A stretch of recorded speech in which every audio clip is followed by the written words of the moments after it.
What is up, guys? I'm Speo, and today we're going to build a song from scratch, but we only have 5 minutes, so let's go.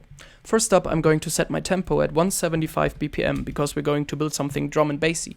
Then I'm going to chuck in a Thor to create my first patch, which will hopefully spark some musical ideas. And a patch that has never failed to inspire me is the following.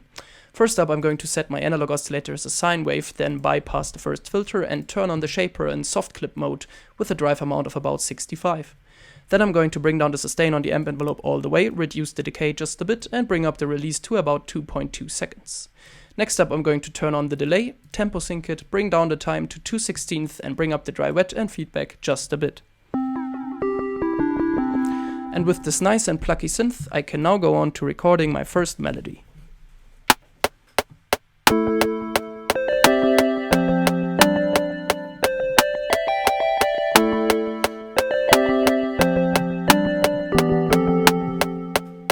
Sweet.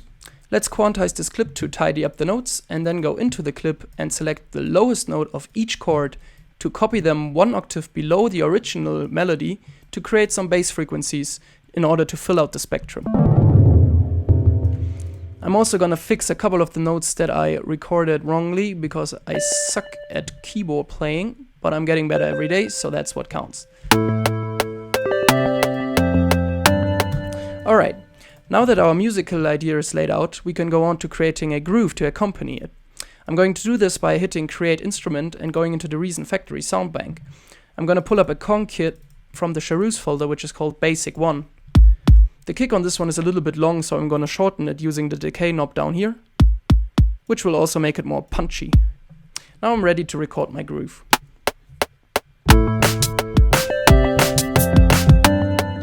Sweet. Let's quantize this little clip and copy it across our loop so it plays throughout the whole thing. Of course, this beat is very simple and it lacks complexity. So what I'm going to do next is hit Create Instrument once again, go into the Reason Factory sound bank and pull up a Dr. Rex drum loop from the drum and bass folder, which is called Scatterlight. I'm going to open up the Dr. Octarex, switch the filter to high pass mode and set the frequency at about 85. Then I'm going to go into the sequencer and change the lane of the Dr. Octarex into a pattern select lane, which lets me choose when I want the pattern to play.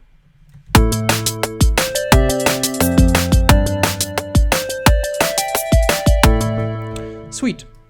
Now that the groove is laid down, I can go on to creating an ARP, which will fill out the spectrum even further and drive the track along nicely.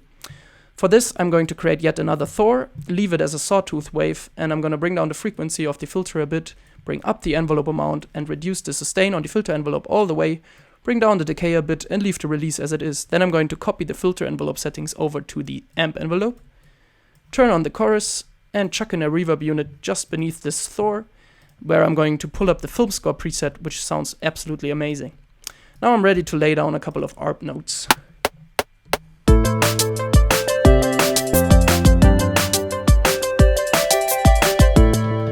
Sweet. Let's quantize them and copy this clip over, but for the second run I'm going to make a couple of changes in the notes so we have some variation going, which will make this track sound more organic and interesting. So let's bring these notes down and these notes up, and that should work out fine. Sweet. Last but not least, I'm going to drop in yet another Thor, which I'm going to use as a sound effect.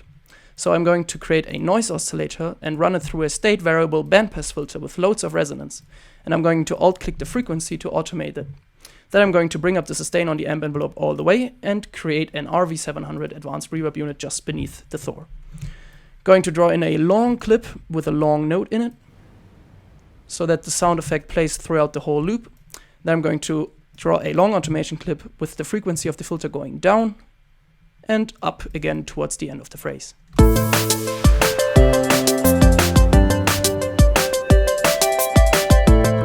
Now that all our elements are here, we can go on to sequencing this out a bit. So I'm going to copy it over once, and I'm going to delete all the percussion from the intro, except for a little part towards the end, which will act as a fill.